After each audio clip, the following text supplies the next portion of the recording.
¿Qué tal? ¿Cómo están amigos y amigas de esta comunidad? Como siempre un gusto, como siempre un placer que nos acompañen. ¿Qué es el Cártel de Jalisco Nueva Generación? ¿Qué viene después del abatimiento del Mencho? ¿Es un sistema como tal el que permite que este cártel opere? Hablamos de villanos, hablamos de sistemas. ¿Hasta dónde llega esta organización criminal cuando vemos una reacción en 21 estados de la República?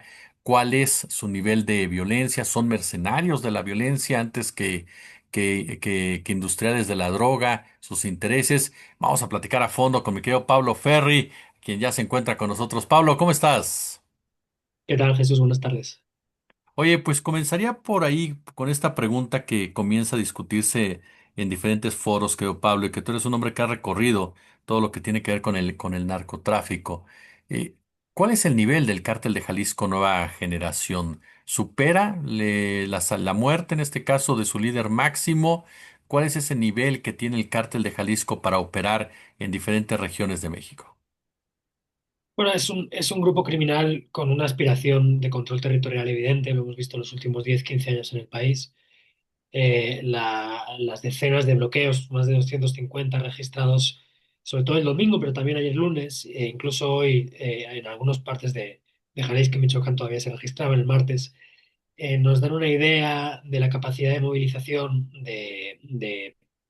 pues de los caudillos que de alguna forma actuaban bajo las siglas del grupo en relaciones de naturaleza supongo que distintas, ¿no? No todas tenían por qué ser, todos los grupos no tenían por qué ser muy cercanas digamos, a lo que nos imaginamos como el liderazgo del cártel, el Mencho y compañía.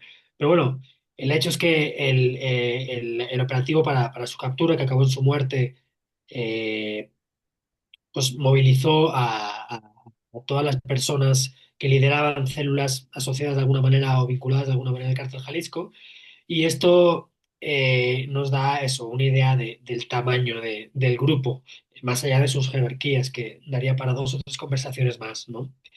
Entonces, bueno, es un grupo dedicado principalmente al tráfico de drogas a Estados Unidos, metanfetamina, cocaína y fentanilo, según las acusaciones que que versaban contra el Mencho allá en diferentes cortes, también contra alguno de sus colaboradores principales, caso de su hijo, el Menchito, caso de Abigail González, alias el Cuiri, bueno, extraditado, no, enviado en esta fórmula que se inventó el gobierno mexicano hace un año a Estados Unidos.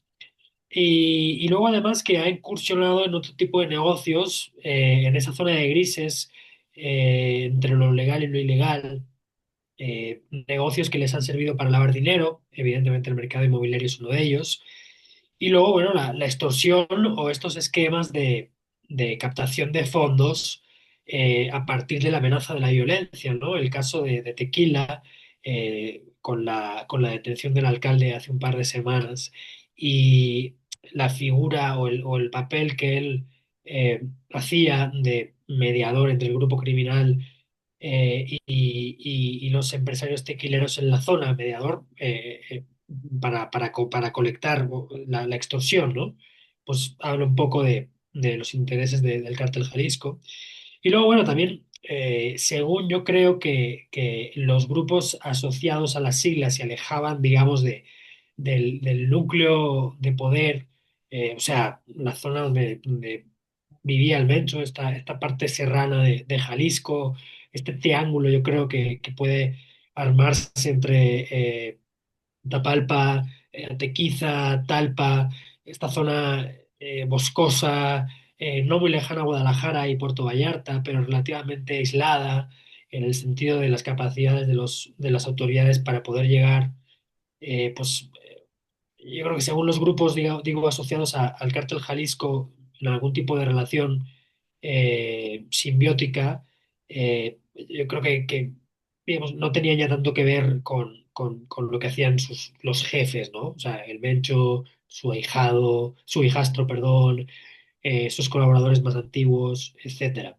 Entonces, por ejemplo, digo que me he preguntado siempre qué tendría que ver el grupo del Cártel Jalisco en Tabasco, digamos, con los grupos de Jalisco o de Michoacán? No lo sé, supongo que no mucho. O quizá colaboraban en términos de las rutas de la droga hacia el norte, cuando la droga era la cocaína, que necesariamente tiene que venir de Sudamérica. Pero más allá de eso no sabemos mucho más, ¿no? Lo que sí sabemos es eso, que tenía una necesidad de controlar territorialmente los espacios muy evidente, que recordaba yo creo a lo que hicieron e inauguraron los Zetas hace más de 10 años, o hace más de 15 años, y yo diría ahora que la desaparición del Mencho del tablero de juego, pues abre cantidad de posibilidades sobre lo que pueda ocurrir. O sea, vamos a ver una batalla por la sucesión. ¿Tiene sentido hablar de sucesión? ¿Hay alguna persona que podría agarrar, eh, digamos, los grupos vinculados al cártel Jalisco más cercanos al núcleo de poder, o a Jalisco, Michoacán, quizá la parte de Tamaulipas es importante también por temas de robo de combustible, huachicol y trasiego al norte?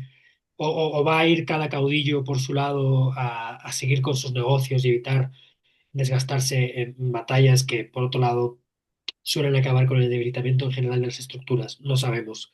No sabemos muchas cosas, y esa es la realidad. Y tampoco sabemos muchas cosas de cómo, o sea, alrededor del operativo que acabó con la muerte del Mencho, ¿no?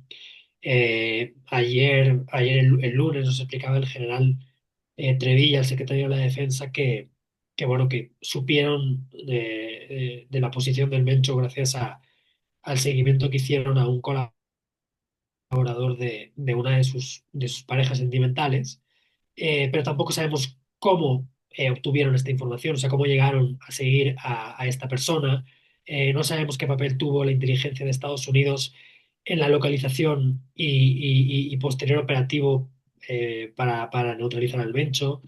No sabemos absolutamente nada de cómo sucedieron los eventos que acabaron con los 25 guardias nacionales muertos, que tampoco sabemos dónde fue, ni el agente de la Fiscalía de Jalisco, ni el custodio carcelario que murió. No sabemos nada de esos casos, ni de la mujer que también murió, entendemos, en el fuego cruzado. No sabemos dónde ocurrió. Han trascendido informaciones sobre algunos de estos aspectos en algunos medios y redes sociales, pero no hay comunicados oficiales, no hay comunicaciones oficiales al respecto. Yo siento, o por lo menos me siento un poco descolocado, como si estuviéramos pisando un piso blando, porque no entiendo muy bien qué es lo que pasó el domingo, más allá de que murió el Mencho y murió bastante gente, ¿no? Entonces, y además me preocupa una cosa, me preocupa que este vacío de información se esté llenando con datos, yo diría que de tono amarillista, sobre la guarida del Mencho, ¿no? En la cabaña que ocupaba cuando el ejército lanzó el ataque para tratar de detenerle. O sea, esto de que tenía melatonina, que si tenía no sé qué comida, que en fin, las efigies de los santos que tenía en su mesita de noche, en su buró. Sí, son detalles que sí, son llamativos y morbosos, pero en realidad no explican absolutamente nada de cómo se dio el operativo para tratar de detenerle y los intentos de contención posterior a la reacción de los caudillos regionales ante la muerte del Mencho, ¿no? Oye, en este punto que bien nos señalas, una especie de franquicias, en parte esta excelsa respuesta que nos das de que de repente puede aparecer un membrete por acá, membrete por allá, pero que a final de cuentas no tiene una articulación como tal, una especie de outsourcing, como muchas veces lo manejó el mismo cártel de Sinaloa con algunos elementos, con algunos grupos también. Pero el punto también al que te pregunto esto, este nivel de violencia del mismo cártel, la forma como ha operado en todos estos años, lo definimos como un grupo paramilitar al Cártel Jalisco Nueva Generación. Citabas el caso de los Zetas. ¿Qué tanto tiene parecido con los Zetas en su forma de operar durante todos estos años? Bueno, en términos de poder de fuego y en términos de inercia al control territorial, creo que se parece mucho, ¿no? Eh, por lo que hemos visto en algunos estados, caso de Michoacán, por ejemplo, parece que las redes o las estructuras que operan bajo las siglas del Cártel Jalisco de alguna u otra forma no están tan inclinadas a hacer de la extorsión una de sus prácticas, ¿no? En la zona limonera de Apatzingán, del Valle de Apatzingán, El cártel Jalisco que tiene acuerdos ahora con los Viagra o con los Botox o bueno, principalmente con ellos dos, hasta ahora el cártel Jalisco no ha extorsionado a los limoneros, ¿no? Y eso es interesante. Eso no quiere decir que en otros estados no lo haga respecto a otras industrias, ¿no? No sabemos exactamente cómo funciona la extorsión en la zona de Uruapan y el resto de municipios productores de aguacate. ¿Hay algún tipo de pagos a alguna estructura del cártel Jalisco? No lo sabemos. En todo caso, esta sería la principal diferencia con los Zetas. Los Zetas hicieron de la extorsión su principal eh, digamos, línea de negocio, ¿no? Y el cártel Jalisco pareciera que no tanto, por lo menos no tanto en sus bastiones, ¿no? Claro, ¿qué hace el cártel Jalisco en Playa del Carmen, en Cancún, en zonas turísticas? Pues ahí yo creo que igual es distinto, ¿no? Porque no sabemos exactamente si se dedica simplemente a vender droga al menudeo, si tratan de controlar la actividad económica de algunos de los gremios más importantes de la zona, como el transporte, desde luego, el hotelero, el restaurantero, los antros, etcétera. Pero vamos, si me preguntaras, o volviendo al principio a tu pregunta, yo diría que se parecen en términos de capacidad de usar la violencia para lograr sus fines, en el grado de violencia que utilizan muy alto para hacerlo, pero la diferencia yo diría que está en la extorsión. No quiere decir eso, que el cártel Jalisco no extorsione. Seguramente algunas de las estructuras que operan bajo sus siglas sí lo hacen, pero las que funcionan en Michoacán, que son las que yo tengo más frescas porque estuve allí el mes pasado, no mentira, este mes, no parecen, no parecen hacerlo, ¿no? Entonces ahí podría estar una diferencia. Mencionabas al principio, querido Pablo, todo el tema de la sucesión que se ha estado mencionando. Hay periódicos en Estados Unidos que ya hablan de un sujeto apodado el Chorro, que es el que está colocando a Estados Unidos en ese lugar. ¿El qué, perdón? ¿El chorro? El Chorro, algo por el estilo estaba leyendo. Eh, ¿Qué tan importante va a ser el rostro que aparezca ahí? O sea, ¿definirá algún cambio? ¿Es mucho más que un simple líder, que ya en parte nos lo platicabas? ¿Pesa en algo todo este juego sucesorio? ¿A quién le conviene este juego sucesorio? Uf, es que no lo sé, o sea, la verdad no lo sé porque Eh, no sabemos en realidad la ascendencia que tenía el Mencho sobre los caudillos regionales, incluso los más cercanos del cártel Jalisco. Es decir, el Mencho y Gonzalo Mendoza Gaitán, alias el Sapo, el supuesto líder del cártel Jalisco en buena parte del estado de Jalisco, ellos dos tenían negocios juntos, no había o sea, estaba supeditado el Sapo al Mencho directamente, hacían negocios de vez en cuando, hacían negocios siempre y de qué tipo hacían negocios. Y podemos replicar estas preguntas o estas dudas en la relación del Mencho con cada uno de los caudillos regionales, con el Audías Flores, alias el jardinero, con el hijastro del Mencho, alias el 03, con Ricardo Ruiz, alias el WR. O sea, todos estos personajes que de alguna forma muchos colegas han estado destacando en las últimas horas como posibles sucesores en caso de que haya una batalla por la sucesión. No sabemos qué tipo de relación tenían con el Mencho, ¿no? En algunos casos, sobre todo Estados Unidos, gracias a la información que ha dado en los últimos años sobre las operaciones de lavado de dinero de algunos de los personajes ligados al grupo, sí sabemos un poco más, pero en general no sabemos mucho. Entonces, hablar de una sucesión y de nombres me parece medio temerario, porque no sabemos si eso va a ocurrir. Es posible que sí, es probable que sí, atendiendo lo que ha ocurrido en otras regiones con otros grupos criminales, Sinaloa, sin ir más lejos. Pero bueno, ahí no ha habido una batalla por la sucesión, sino por la prevalencia, ¿no? Entonces, vamos a ver eso en Jalisco y Michoacán, que son o en otros estados, no lo sé. Yo incluso he llegado a leer estos días en redes que ya había habido ya se había elegido un sucesor. Y yo decía, caray, digo, pues se han reunido en conclave como para elegir al Papa, una cosa de decir, o sea, no nos volvamos locos extrapolando sistemas de representación y elección de otros ámbitos que nada tienen que ver a un grupo criminal del que en realidad no sabemos casi nada, porque es verdad, no sabemos prácticamente nada, o sea, no sabemos este, más allá de que trafican con droga y de que tenían intereses en mercados lícitos e ilícitos, como el robo de combustible y su trasiego o la adquisición de inmuebles, entiendo que para lavar dinero principalmente, más allá de eso no sabemos mucho más. Entonces, hablar de cómo va a ser la sucesión y de quién va a ser el sucesor me parece ya no especulativo, me parece fantasioso y no vamos a saber mucho hasta dentro de unos cuantos meses cuando vemos qué ha ocurrido, ¿no? Si hay batallas o de repente, no sé, en Outland, bueno, cerca de Outland, donde detuvieron a este Tuli que al parecer estaba organizando los bloqueos en la zona centro de Jalisco. No sabemos ahí, por ejemplo, si va a haber batallas. Si hay batallas, ¿implicaría que hay una batalla por la sucesión o por el control de la estructura del cártel Jalisco en ese lugar? Lo mismo puede pasar en Puerto Vallarta, en Guadalajara, en partes de Michoacán. Es decir, hasta que no veamos cuáles son los movimientos en términos de violencia entre grupos, no sabemos qué va a pasar y aún así tampoco sabemos exactamente qué está pasando. Es decir, con el cártel de Sinaloa ha parecido bastante claro porque es verdad que la información ha fluido bastante por parte del gobierno federal y de los colegas periodistas de allá y nosotros cuando hemos podido ir allí y trabajar. No sabemos si en Jalisco va a ser lo mismo. Además, por algún motivo que entiendo que tiene que ver con la tradición, digamos, criminal, perdón por la expresión, y seguro que a más de uno no le gusta, pero para entendernos, ¿no?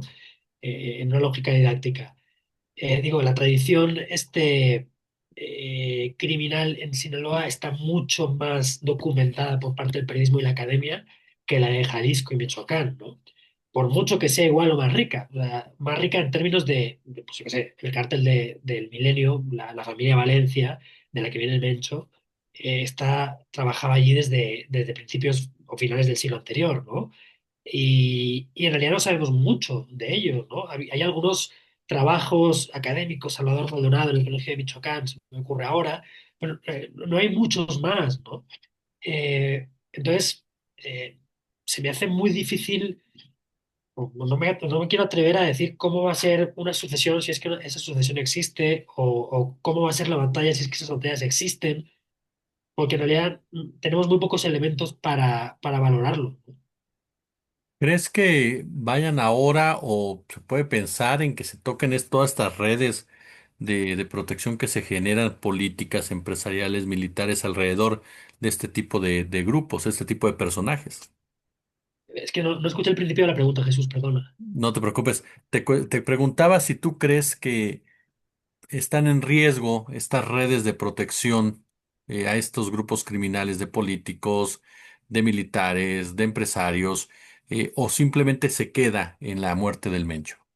Desearía pensar que sí, es decir, y no por la muerte del Mencho, la detención del alcalde de Tequila, en esta lógica eh, de tratar de desarticular estas redes político-criminales, que ha ido un poco al ralentí, me parece a mí. Sobre todo se lanzaron varios operativos en el Estado de México, conocidos como la Operación Enjambre. Yo creo que la detención del alcalde de Tequila va en este mismo sentido, ¿no? Y creo que en realidad es uno lo más difícil, dos lo más necesario.